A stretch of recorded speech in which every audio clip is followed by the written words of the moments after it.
8:36 empieza nuestro panel de conversación. Saludamos a la editora general de nuestro departamento de prensa, Monserrate de Rolano. Buenos días, Monse. Muy buenos días.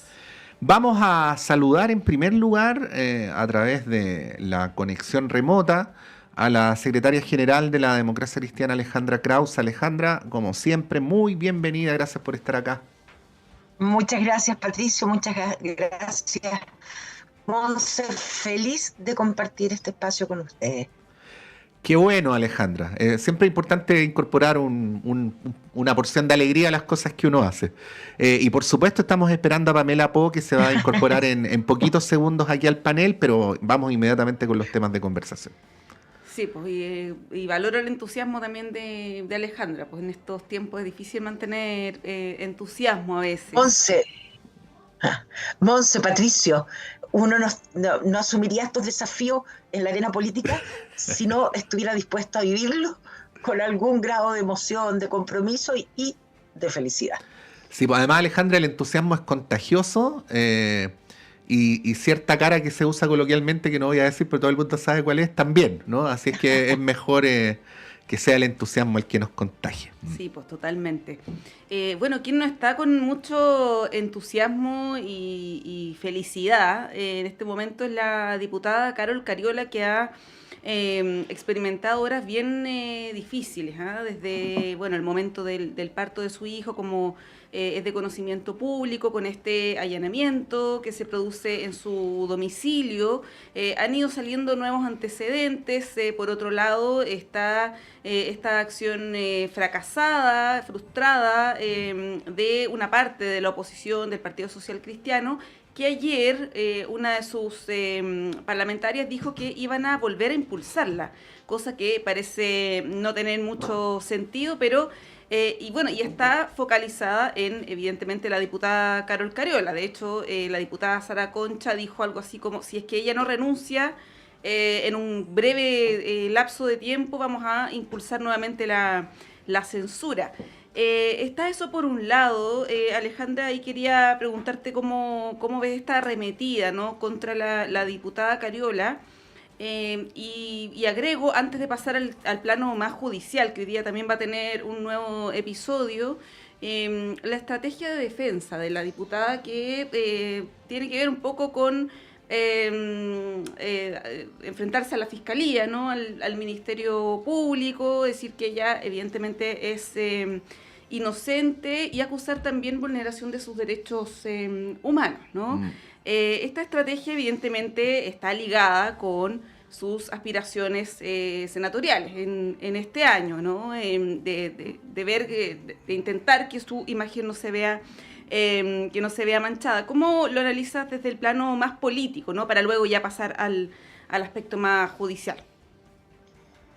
A ver, yo creo que lo primero, de alguna manera, creo que una vez más se demuestra que cuando la política intenta inmiscuirse o a propósito de investigaciones judiciales, no hace bien para la investigación, más bien entorpece el desarrollo de la fiscalización, y en consecuencia no es conducente a un éxito propiamente tal.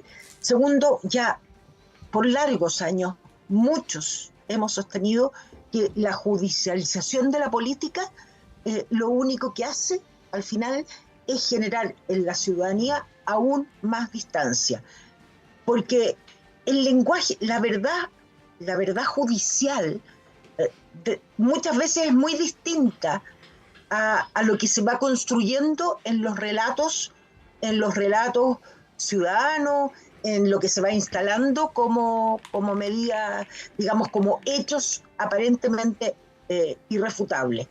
En consecuencia, al final se produce una distancia de la ciudadanía de la política y del resultado de la investigación, porque se trata, a través de esta judicialización de la política, se trata de hacer una imputación que en definitiva no configura los delitos. Yo leía a propósito de la investigación o la incautación de los celulares y medios digitales de la diputada, que el fiscal Cooper, encargado de la diligencia, señalaba que se trataba de indicios de delito. Indicios de delito. ¿Está bien? Aparentemente. Sin embargo, eso de alguna manera hace que se debieron haber generado la mayor cantidad de protección para la no afectación de derechos, a mi juicio, que no pueden ser vulnerados bajo ninguna circunstancia, como ocurrió la acción el día del parto de la diputada.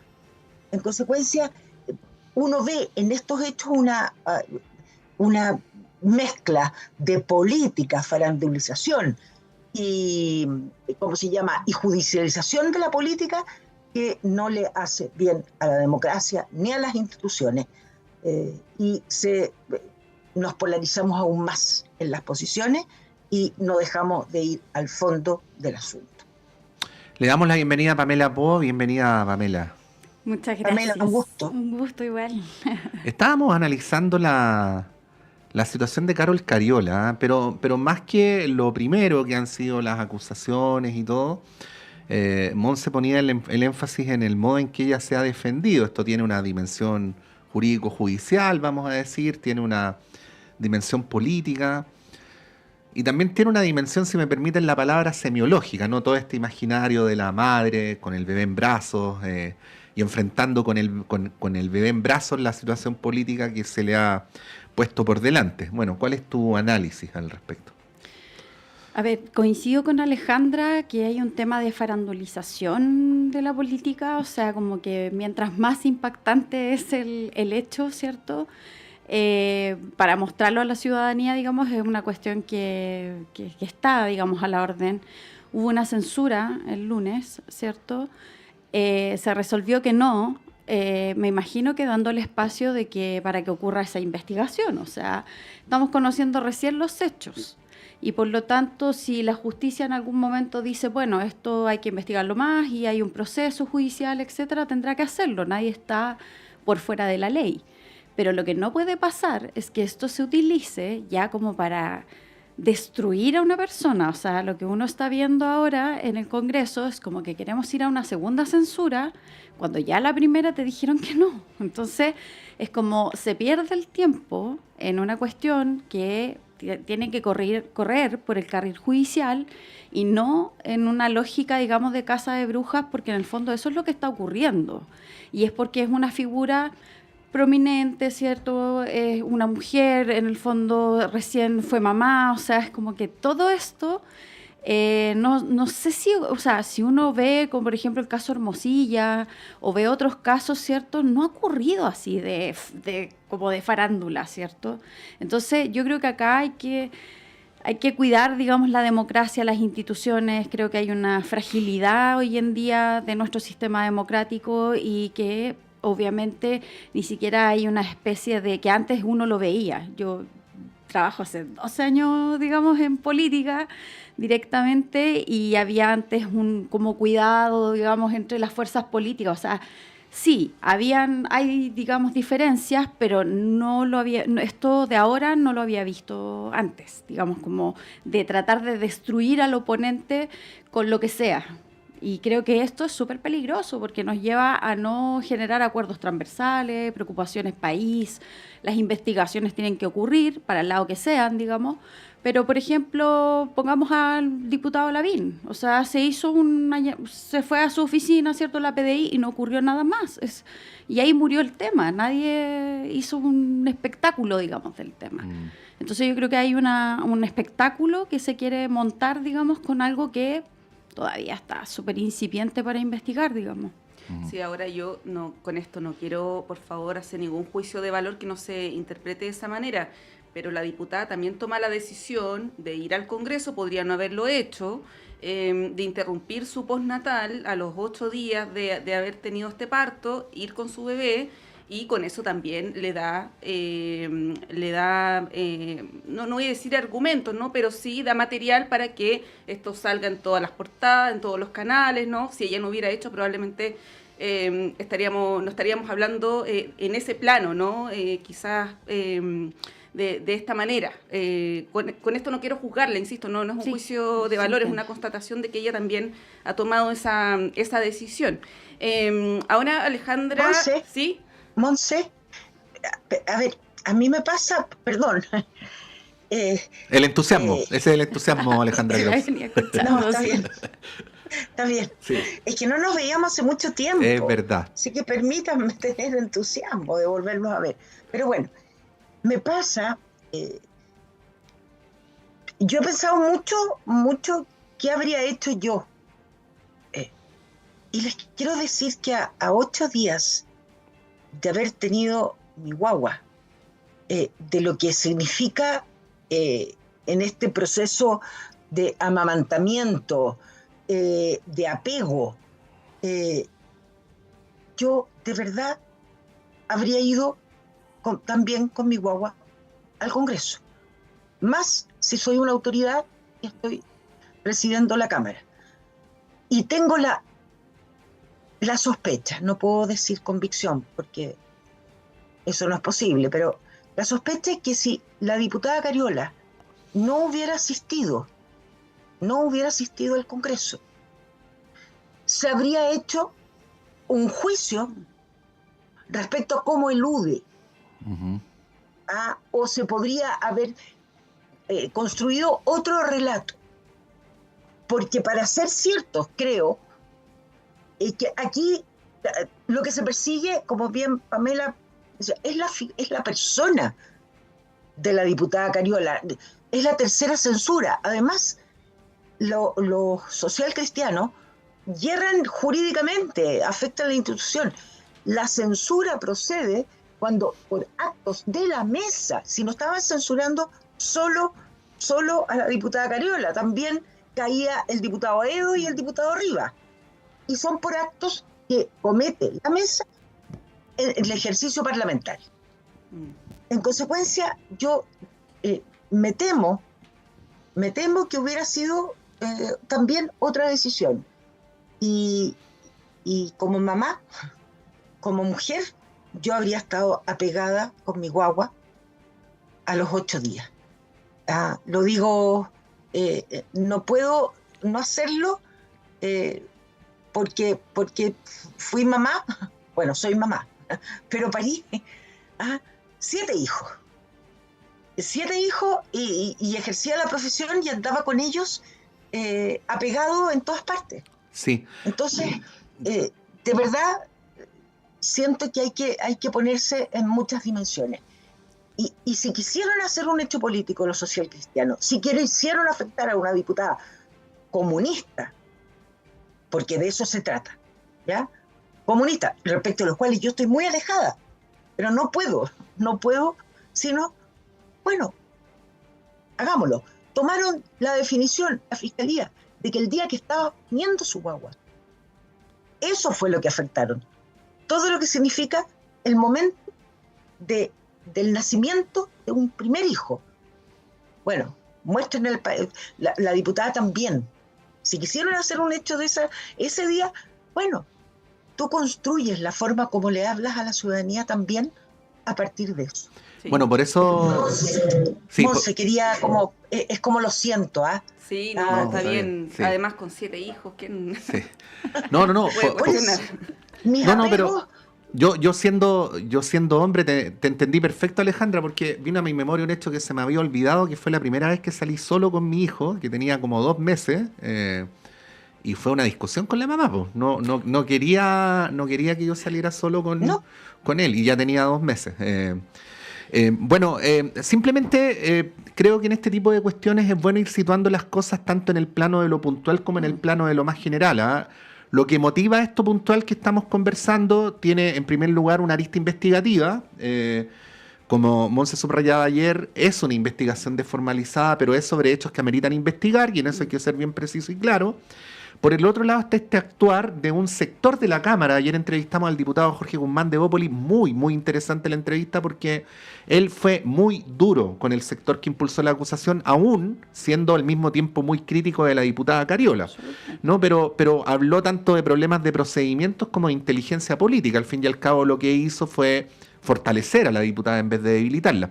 Pero haciendo alusión al tema más largo, hay una cuestión que tenemos que decirla, y ahí te doy la palabra, Pamela, porque tú además tienes ahí una relación cotidiana más permanente con el Congreso, que excede a esta investigación puntual e incluso excede al embarazo de la diputada Cariola, que es la relación de cierto sector del Congreso con la diputada, porque yo quiero recordar que el motivo por el cual Vlado Mirosevic terminó siendo presidente de la Cámara es porque la oposición, o un sector al menos de la oposición, pero creo recordar que toda la oposición en realidad no quería que la diputada Cariola fuera presidenta de la Cámara, a pesar de que había un acuerdo de por medio, ¿no?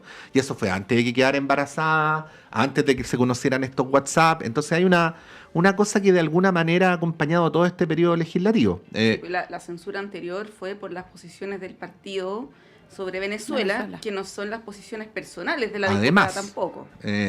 Bueno, ahí quería preguntarte, Pamela, ¿cómo lo ves? Porque, y aquí ya como tratando de ir haciendo avanzar la conversación, ¿ah? Esas posturas, de alguna manera, connotan un tipo de acción sobre la política que también en paralelo está teniendo consecuencias en la discusión presidencial. Absolutamente. O sea, lo que estamos viendo, yo creo que hay dos elementos. Uno, hay una derecha, no voy a decir toda la derecha, hay una derecha que siento que se ha ido vaciando de contenido.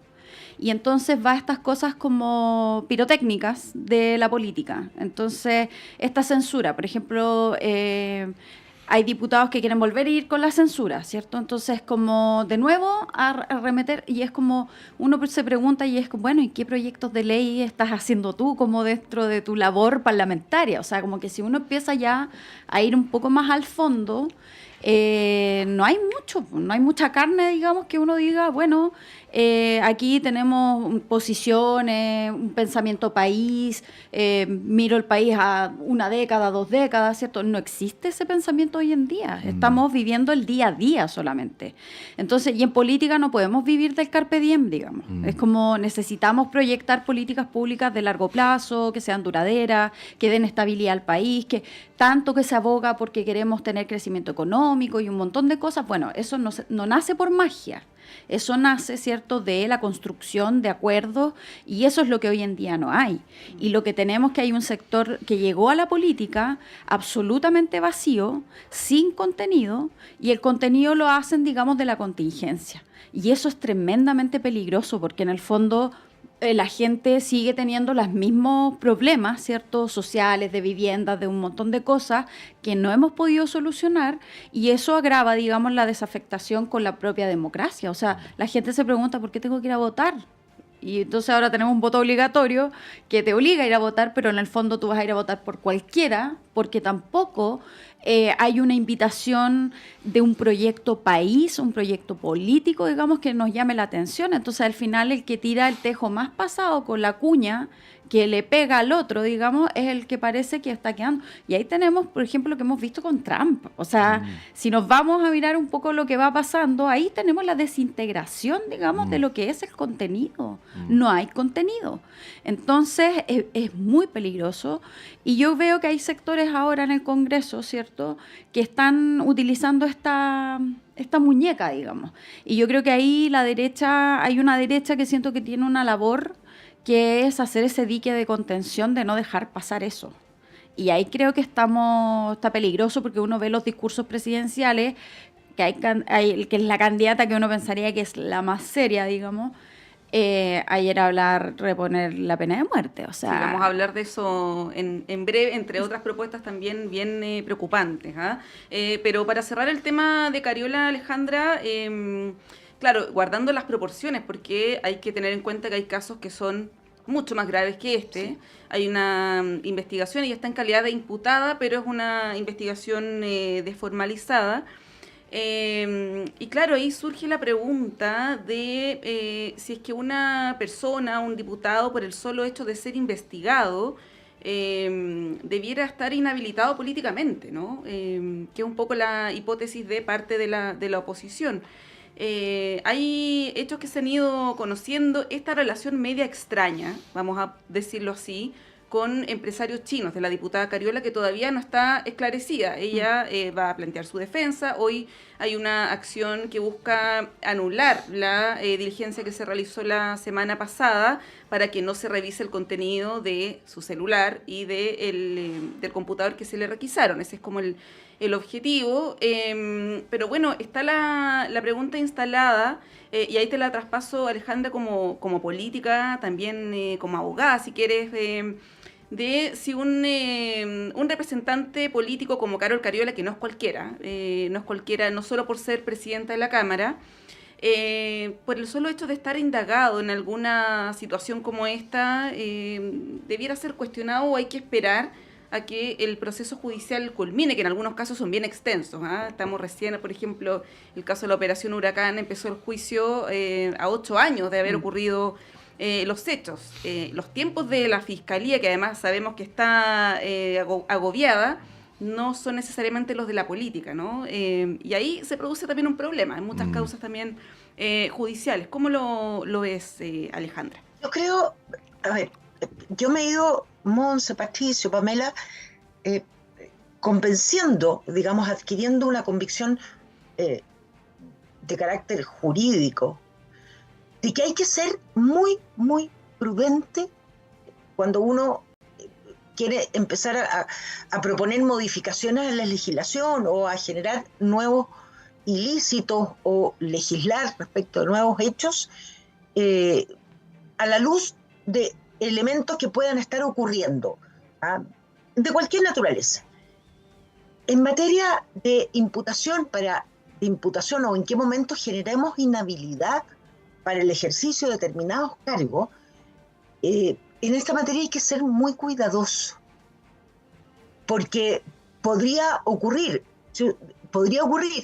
que si se estableciera que frente a la imputación, que la imputación apareces nombrada o digamos en algún hecho de investigación, o con eventuales responsabilidades, no es formalizada, no es condenada, pudiera terminar ocurriendo que el solo hecho del inicio de una investigación, incluso de carácter desformalizado, pudiera, que si eso llevara a la inhabilidad en el ejercicio del cargo de elección popular, acusaciones permanentes para cambiar los quórum, generar impacto, hacer daño a la coalición o al partido que corresponde. Entonces, en esa materia hay que ser muy cuidadosa.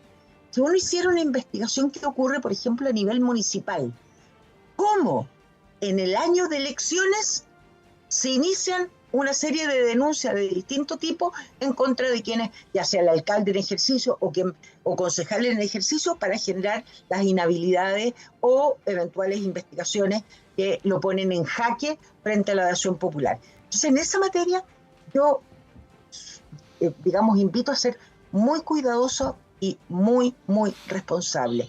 Debiera existir, así como ocurre con el fuero, el desafuero, debiera existir en algún momento de la etapa de investigación, atendida la penalidad del delito, que uno pudiera verse, enfrentado a la inhabilidad.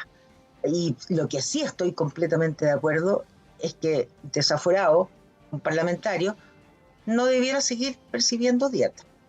Eso, Alejandra, no sé si me perdí, me confundí o te entendí mal, pero lo que tú estás queriendo decir es que la inhabilidad para el ejercicio de un cargo debería estar explicitada en la ley y no debería quedar al arbitrio de la interpretación de la política o de la contingencia.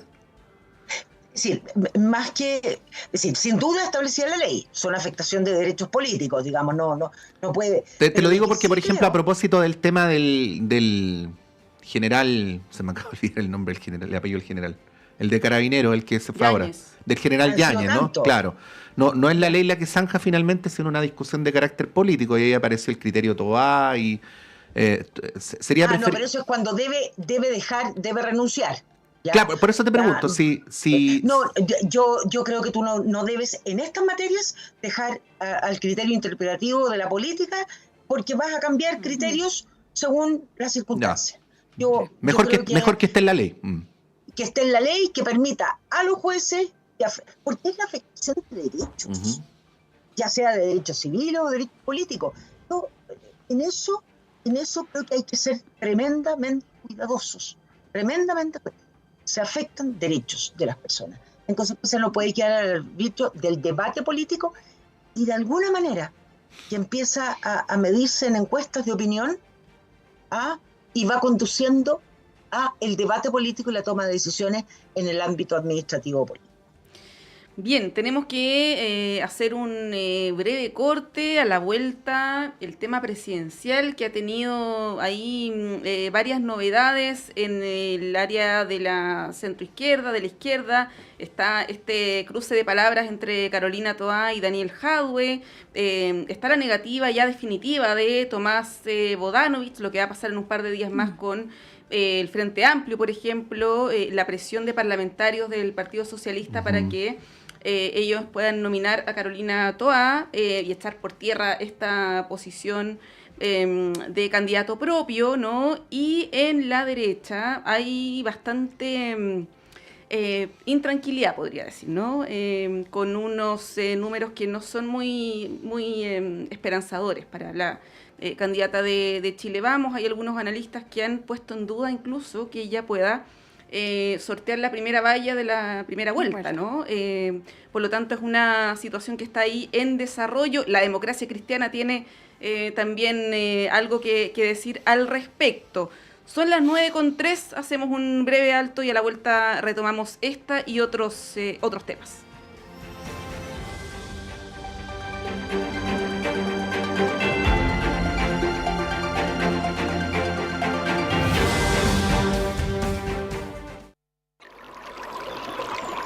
Aguas Trayén o Cascada en Mapudungún es la mejor agua purificada con tecnología de última generación. Para más información, visite su página web www.aguastrayen.com.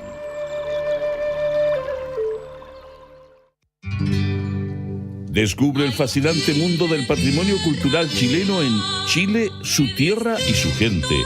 Cada domingo, de 11 a 13 horas, te invitamos a explorar la riqueza de nuestro país diverso y emblemático. Únete a nosotros en Radio Universidad de Chile, 102.5 FM y en www.radio.uchile.cl para conocer más sobre nuestra identidad cultural. Chile, su tierra y su gente es un programa creado por el Ballet Folclórico Antumapu de nuestra universidad.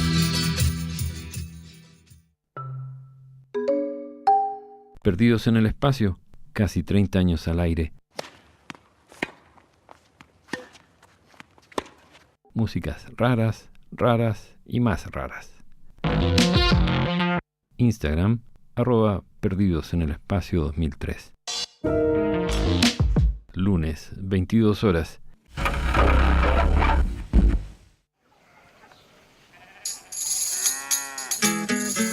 Hola, soy Janet Salinas. Juntémonos cada sábado de 13 a 14 horas en Savia y Raíz del folclore chileno. Música, invitados y panoramas. Savia y Raíz del folclore chileno. Todos los sábados a las 13 horas en el 102.5 FM.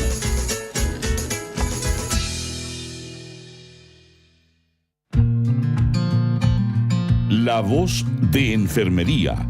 Un programa que está destinado a dar a conocer la importante labor de las enfermeras en Chile. Somos los profesionales de enfermería de Clínica Indisa. Nuestro compromiso es tu salud. Día a día cuidamos de ti desde la prevención hasta la recuperación.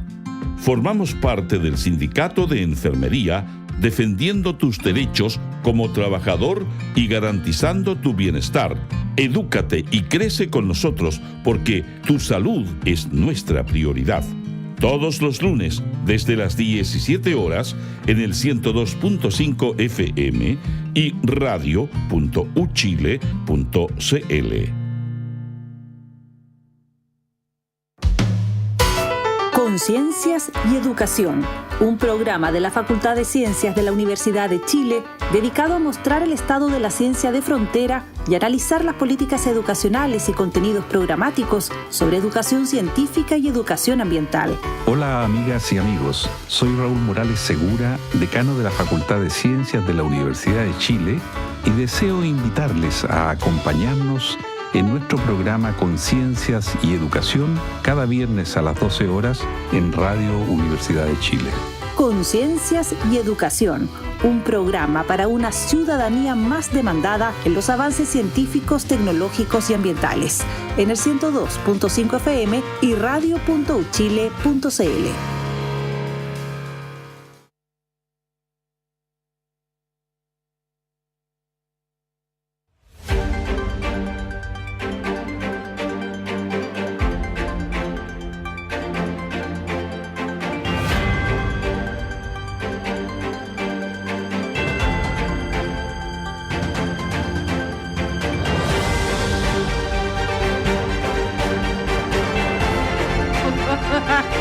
Bueno, nos estábamos riendo. Otro día les contamos de qué. ¿Ah? El sábado les contamos de qué, cuando este programa no se transmite. Estamos con Montserrat Rolano, con Pamela Po y con Alejandra Kraus y vamos a entrar al terreno de lo presidencial. Está bien entretenido lo presidencial, ¿ah? Está bien entretenido. No lo digo en un sentido frívolo, lo digo en un sentido de interés por lo que va a ocurrir con nuestro país. Está la mención que hacía Montserrat a esta sensación de estancamiento, que más que una sensación está rubricada por los números que se está instalando en relación a la candidatura de Matei. Yo inmediatamente voy haciendo unos enunciados, voy a partir dándole la palabra a Alejandra. Alejandra, respecto a Matei, yo recuerdo, me quedó grabado que estuvimos aquí en la radio justo después del fallecimiento del presidente Piñera. Había acá otra panelista que era muy crítica de él y tú defendiste su talante democrático y ahora justo me acordé de eso y entonces aprovecho de preguntarte cómo ves la comparación entre Matei y Piñera, porque Piñera es el que ha ganado y los demás no han ganado, digo, cuando uno se va a la derecha, ¿no? ¿Cómo ves la situación de Matei a ese respecto? Y agrego también lo que está ocurriendo en el oficialismo, del cual la democracia cristiana no forma parte, pero hay algún tipo de diálogo porque ayer Daniel Jadwe, en su habitual programa, le contestó a Carolina Toa y dijo: no nos pidan que nos cuadremos con alguien que nos desprecia. El párrafo más largo es al mismo tiempo cortito, así que lo voy a leer. Dijo: aquellos que se quieren reír o que quieren hacer caricatura con las resoluciones que hacemos los comunistas, que después no nos pidan que nos cuadremos con alguien que nos desprecie y que nos falte el respeto cada vez que puede, ¿no? Y ahí está también el tema de si las alianzas se van a ampliar, si se van a reducir y qué es lo que van a hacer los partidos. Por último, Alejandra, te tiré ahí 3 temas, o sea, 2, ahora viene el tercero, y apelo a tu capacidad de síntesis. Te traspaso algo que dijo ayer en este panel Juan Andrés Lago, algo así como, ¿tú te acuerdas, Monse? Y si la democracia cristiana no va con nosotros, ¿con quién va a ir? Eso decía ayer... Anteayer, Juan Andrés Lago. Bueno, ahí te traspaso, Alejandra, y luego vamos conversando con Pamela y vamos cruzando puntos de vista. Voy a hacer como un inicio, digamos, a propósito de lo que tú señalabas, de lo interesante que estaba el escenario presidencial. Y está interesantísimo. Recién se están abriendo las cartas, faltan aún definiciones, particularmente en el caso del oficialismo. Pero lo que es claro, para ganar el próximo gobierno, quien sea y de la manera que sea, requiere convocar mayorías, formar mayorías.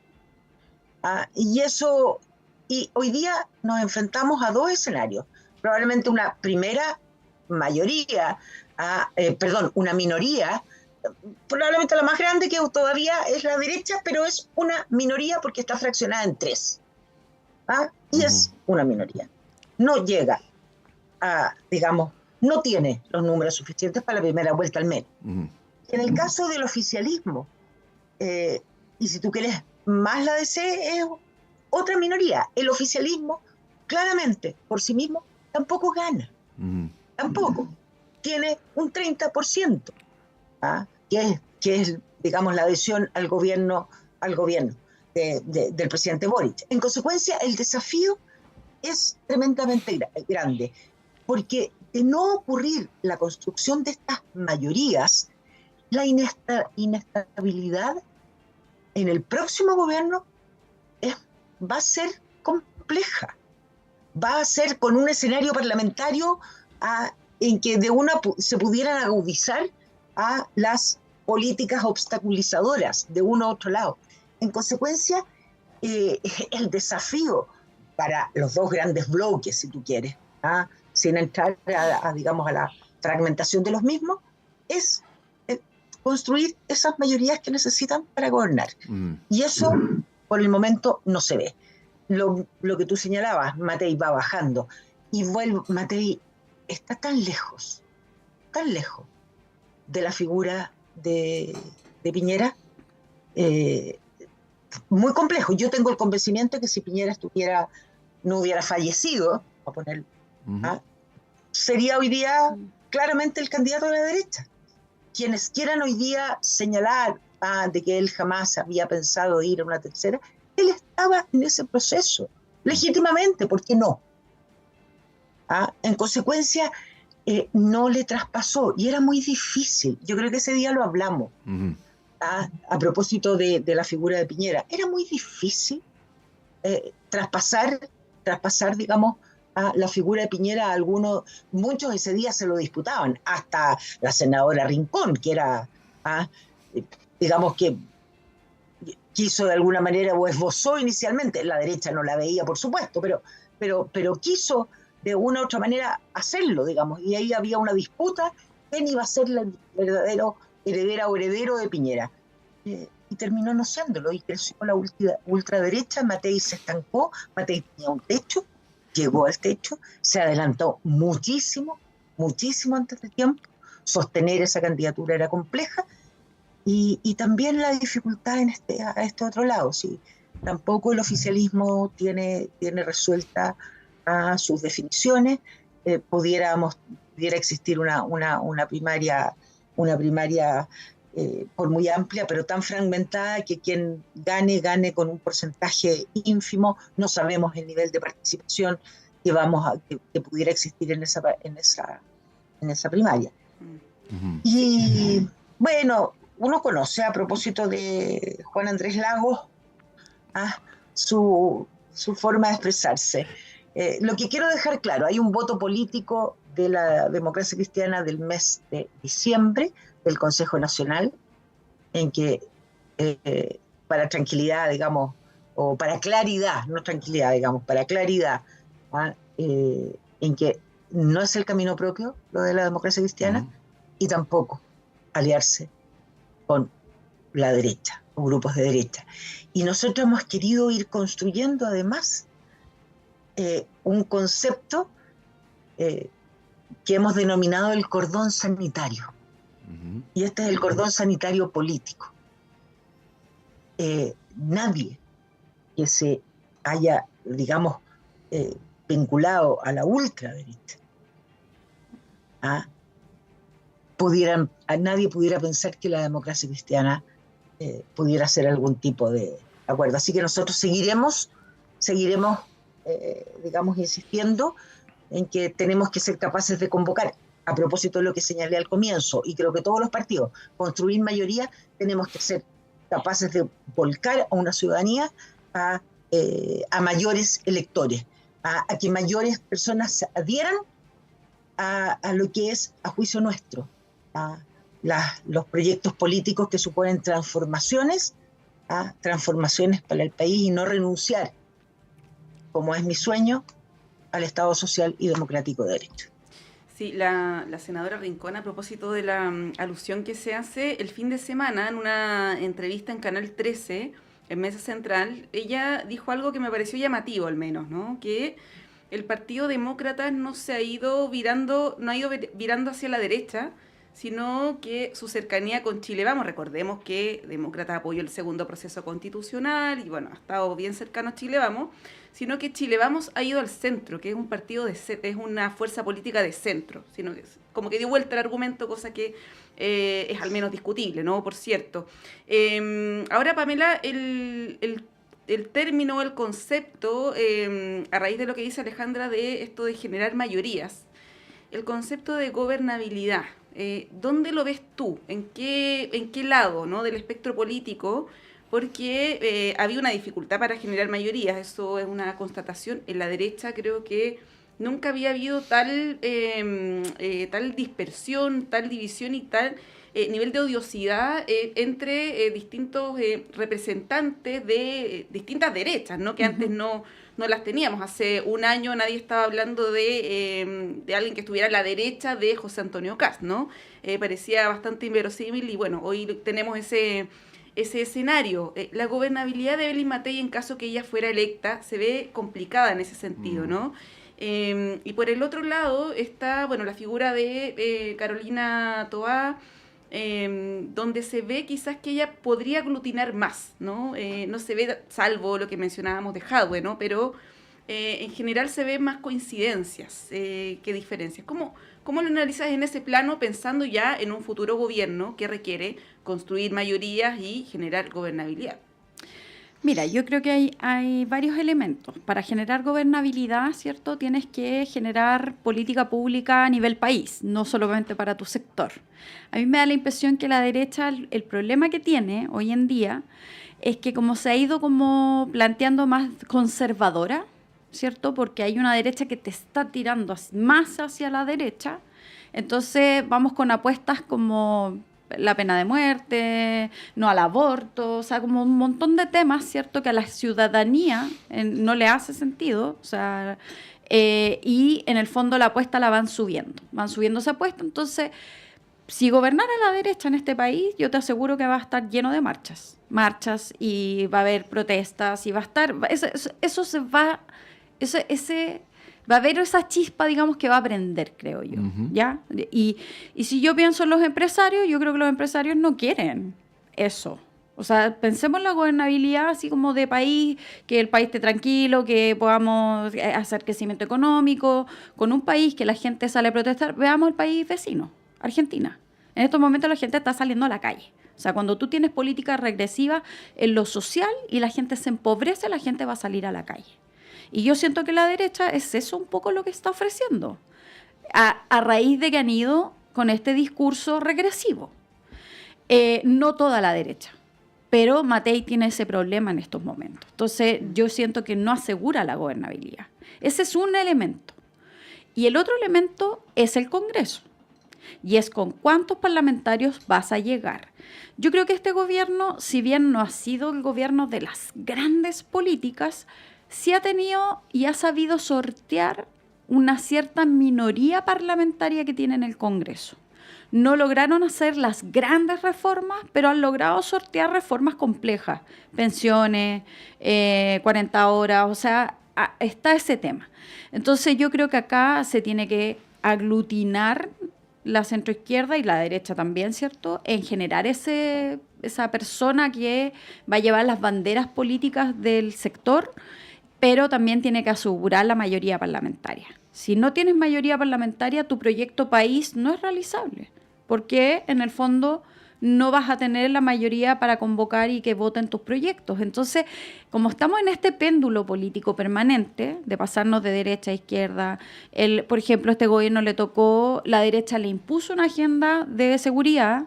Había un problema de seguridad en el país, de eso tampoco, no hay que temer decirlo, digamos. Hay un problema.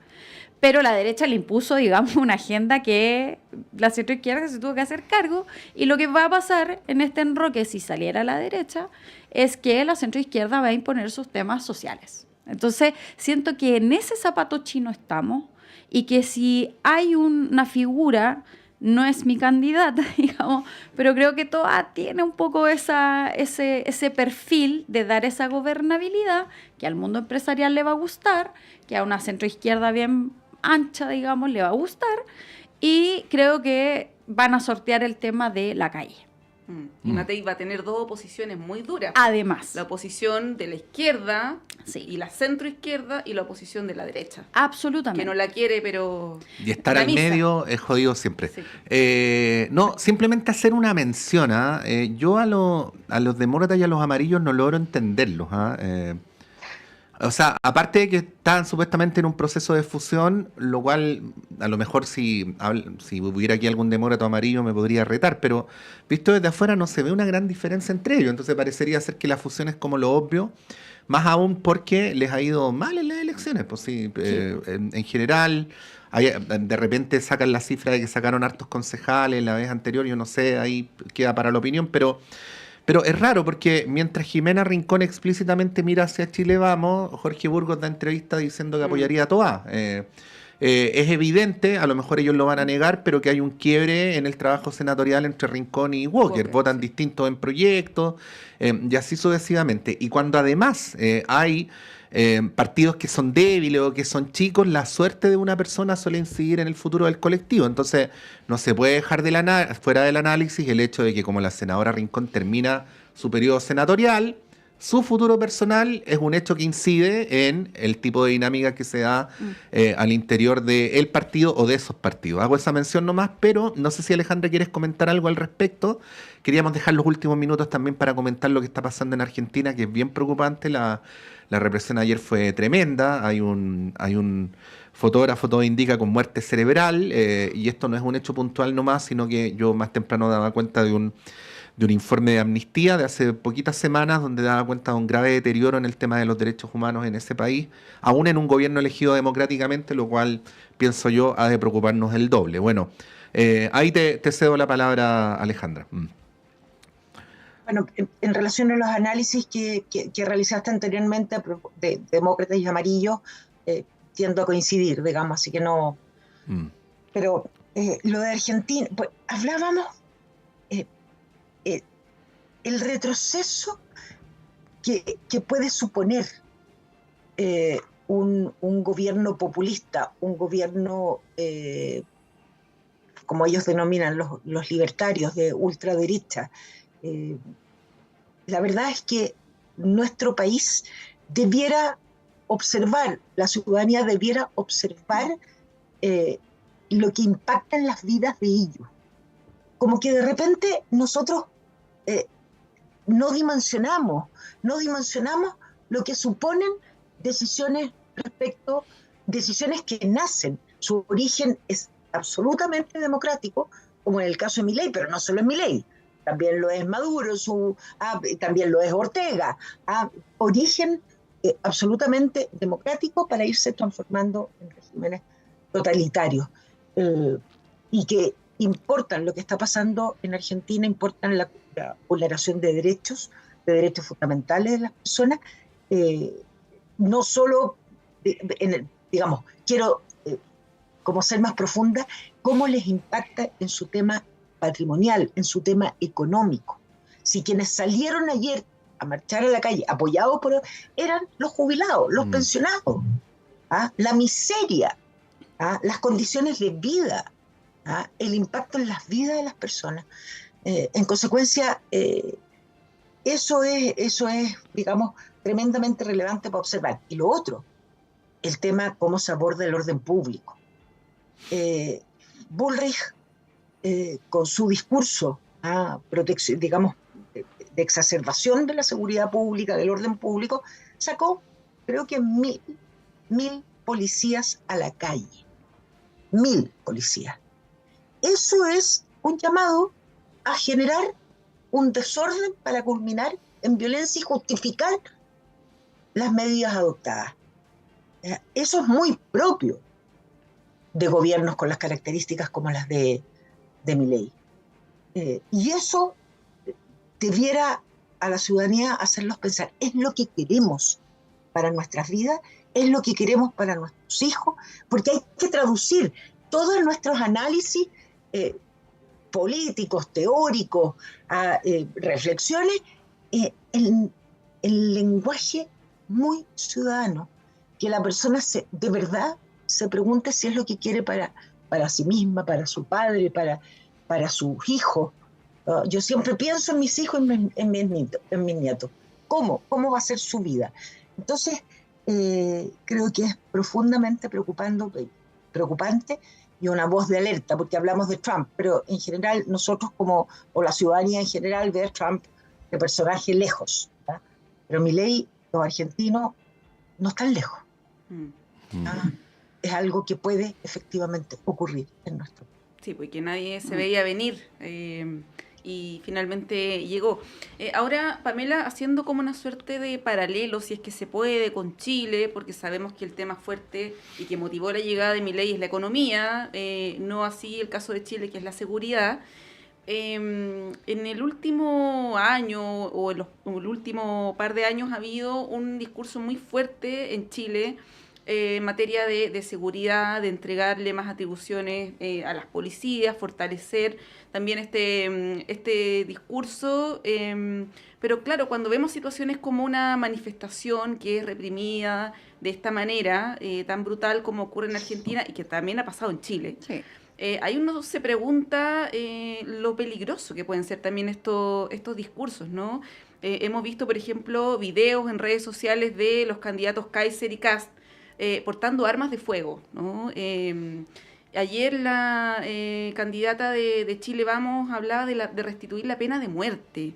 Es complejo como estos discursos también se empiezan a dar y que son situaciones que nosotros ya habíamos dado por superadas, ¿no? Hay tratados internacionales, sabemos que hay cuestiones como ya de mínimos civilizatorios que ya nosotros dejamos atrás.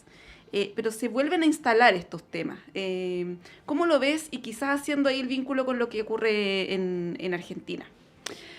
Yo, bueno, lo veo preocupante porque en el fondo en esta pirotecnia política que existe hoy en día siempre está la lógica de subir la apuesta. Entonces, si el de allá dijo pena de muerte, bueno, ¿qué espera?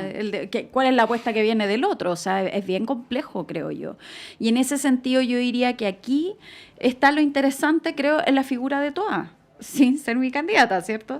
Que ella como maneja el tema seguridad, siento que ahí va a haber como un punto de inflexión, digamos, cuando empiecen los debates, digamos, como ¿qué propones tú? ¿Qué propone el otro? O sea, ¿cuál es la propuesta de la derecha en seguridad? ¿Cuál es la propuesta?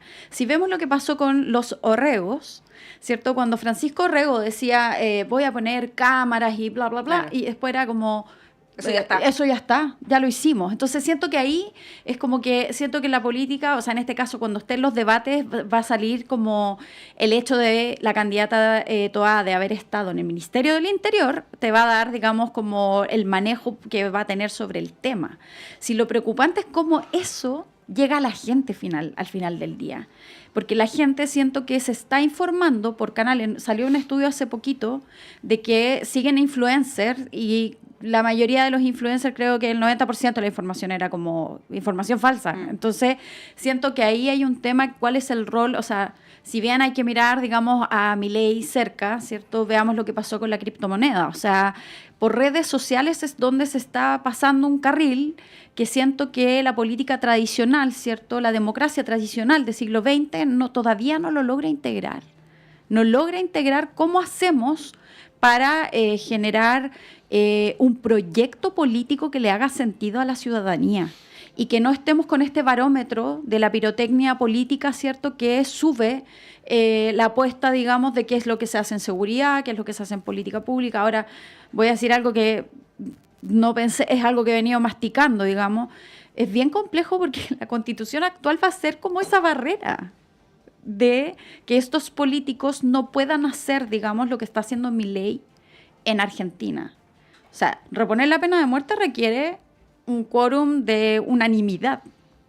Entonces, es bien paradójico que es esta Constitución la que va a ser quizás ese dique de contención porque es una Constitución que cuesta muchísimo cambiarla. Entonces no vas a tener un Congreso solamente de tu lado, no es el escenario que tiene Trump con republicanos y demócratas en Estados Unidos, que puede cambiar las cosas, digamos.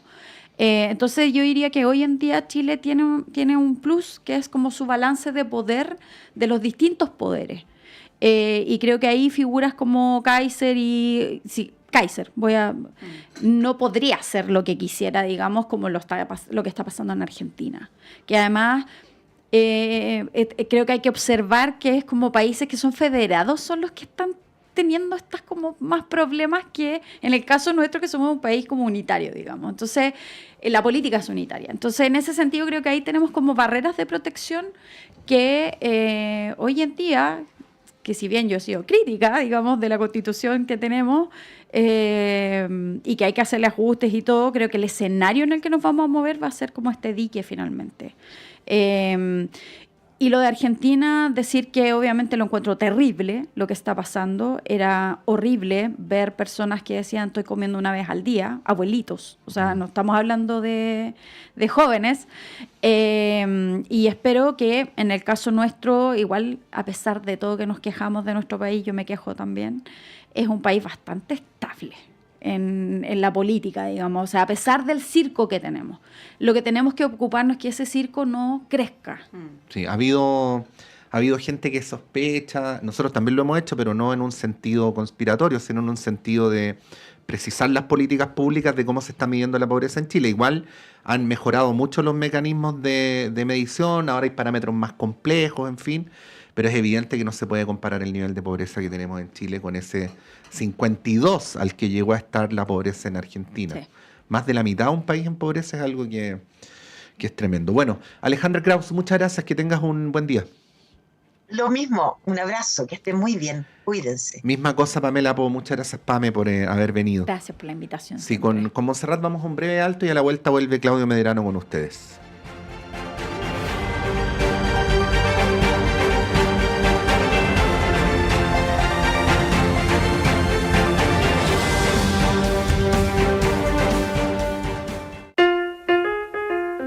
Hola, soy Sebastián Beckman y quiero invitarlos a recorrer